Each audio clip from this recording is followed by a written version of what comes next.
Welcome to the class. आज हम पढ़ेंगे ट्रिग्नोमेट्री।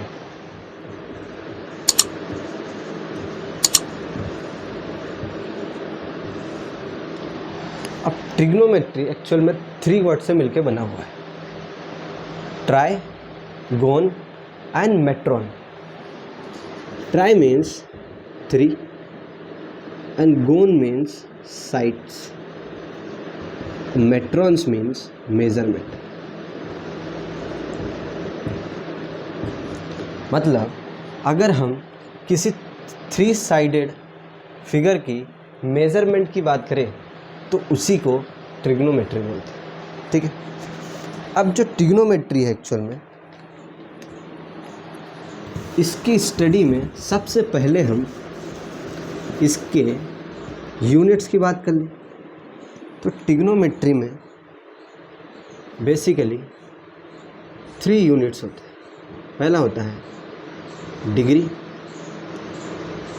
दूसरा होता है ग्रेड और तीसरा होता है रेडियन। ठीक है, डिग्री को डिग्री से एक डॉट से रिप्रेजेंट करते हैं, जो कि जैसे मान लो 50 है, ये डिग्री है तो यहाँ इसके ऊपर एक डॉट लगा दें, यही डिग्री है। और ग्रेड फिर से अगेन स्मॉल जी, जैसे मान लो 50 ग्रेड है तो 50 के ऊपर जी लिख देंगे स्मॉल, ये हो जाएगा ग्रेड। और रेडियन को रिप्रेजेंट करना है तो रेडियन को रिप्रेजेंट करने के लिए सी यूज़ करते हैं, जिससे तो पाई सी लिखेंगे, मतलब पाई रेडियन। ठीक है, तो ट्रिग्नोमेट्री में बेसिकली 3 यूनिट्स होते हैं। अब ट्रिग्नोमेट्री की स्टडी मेन यहाँ से स्टार्ट होती है, जिसको सबसे पहले हम ट्रिग्नोमेट्री में पढ़ेंगे ट्रिग्नोमेट्रिक रेशो। तो ट्रिग्नोमेट्रिक रेशो में क्या चीज़ है? ट्रिग्नोमेट्री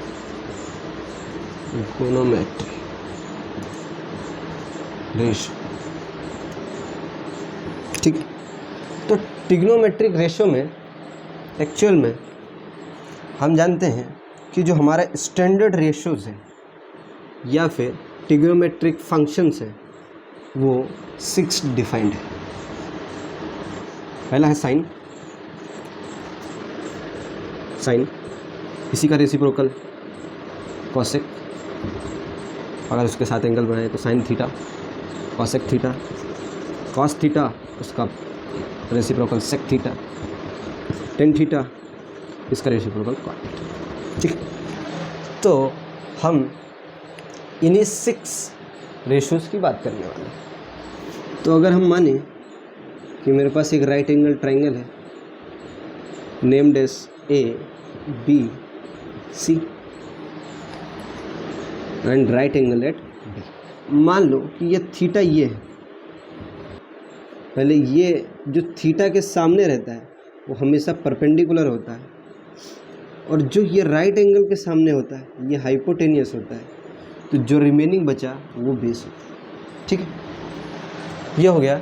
तो अब हम डिफाइन करते हैं इंडिविजुअल। तो साइन एक्चुअल में परपेंडिकुलर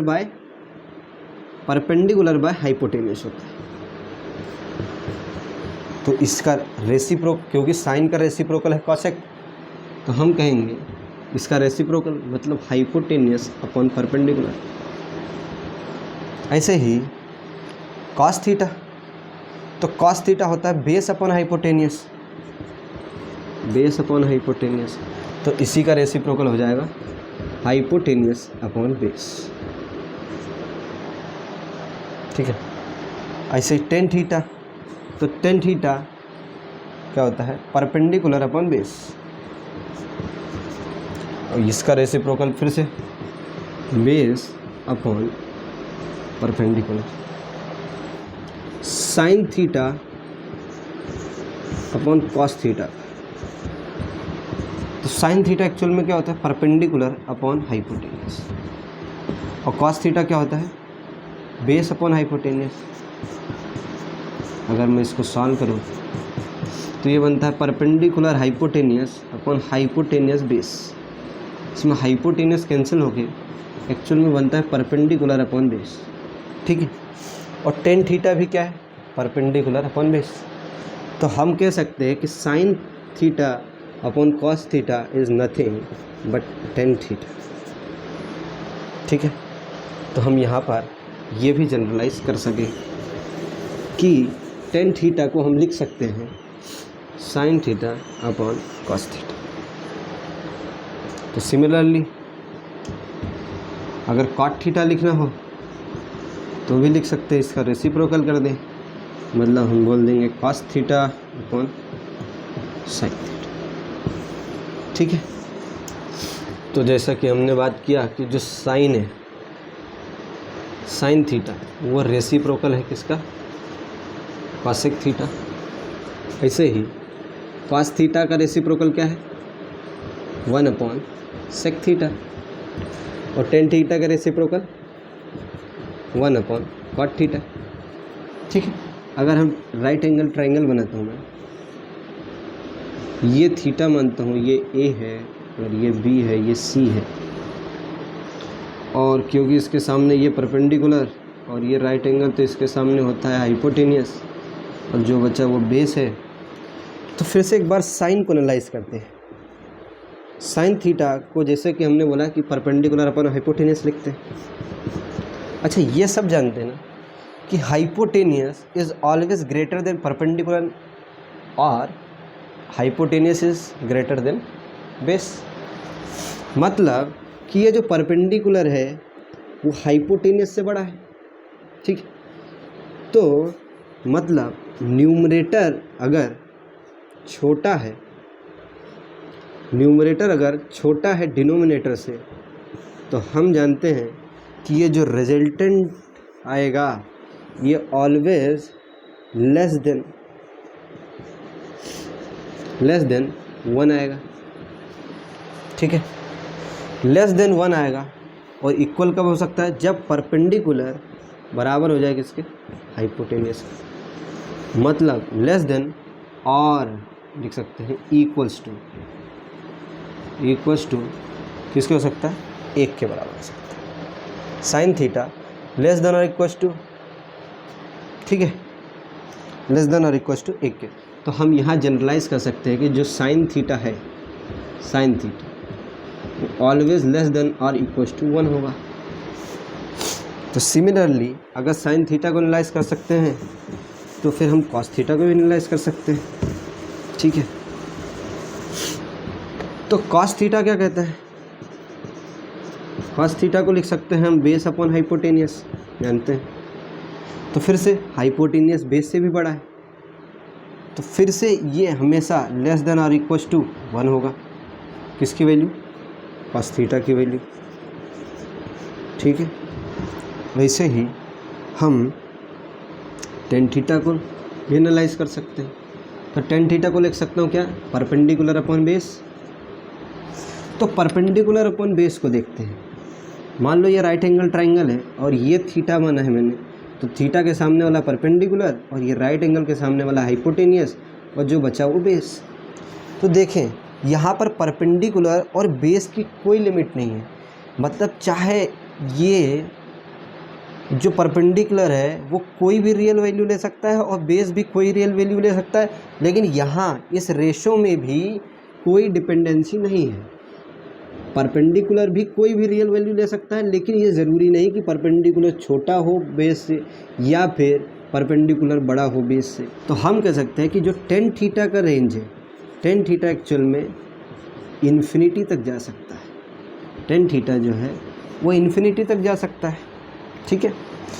तो हम एक जनरल चार्ट बना लेते हैं रेंज का, किसके, ट्रिग्नोमेट्रिक। अगर मैं बोलूँ कि जो साइन थीटा था ये लेस देन 1 था, लेस देन और इक्वल टू 1 था, तो इसकी रेंज हो सकती है कि जो साइन थीटा है वो मिनिमम -1 हो सकता है और मैक्सिमम 1 हो सकता है। तो -1 से 1 के बीच में लाई करेगा। ऐसे ही अगर कॉस थीटा देख लूँ मैं, तो कॉस थीटा के भी रेंज, कॉस थीटा की भी मॉड कितना था, लेस देन इक्वल टू 1 था। मतलब जो कॉस थीटा भी क्या है, -1 से 1 के बीच में लाई करेगा। लेकिन फिर से टेन थीटा, अगेन ये इक्वलिटी होल्ड करेगा। और जो टेन थीटा है, tan theta less than infinity तक हो सकता है, तो हम कह सकते हैं जो टेन थीटा है वो कहाँ से लाई करेगा, माइनस इन्फिनिटी से इन्फिनिटी। अच्छा, फिर लगे हाथ इसके रेसिप्रोकल का भी देख लेते हैं।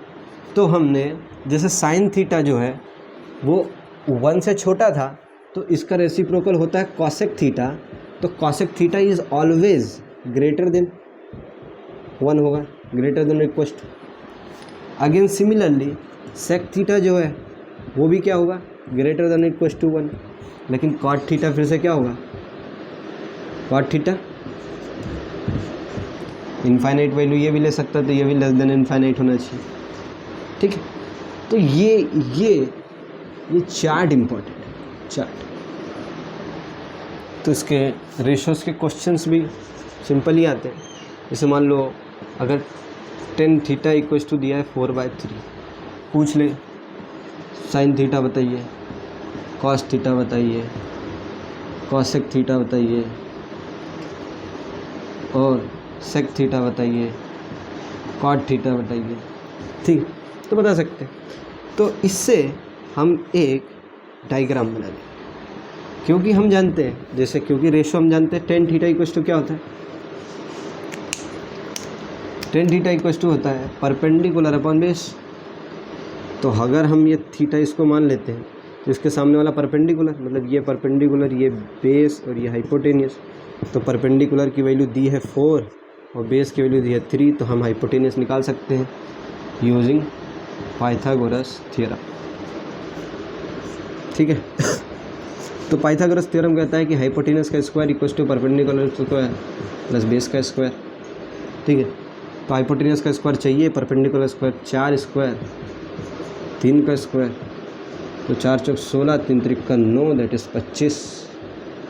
तो हम कह सकते हैं कि जो हाइपोटेनियस आ रहा है वो रूट ऑफ 25 दैट इज़ 5।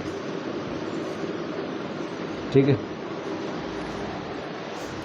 तो ये 5 आ गया। अब हम इससे सभी ट्रिग्नोमेट्रिक रेशो लिख सकते हैं। जैसे अगर साइन थीटा लिखना चाह रहे हैं, साइन थीटा लिखने के लिए मैं जानता हूँ perpendicular upon hypotenuse, cos theta की वैल्यू क्या, बेस अपन हाइपोटेनियस।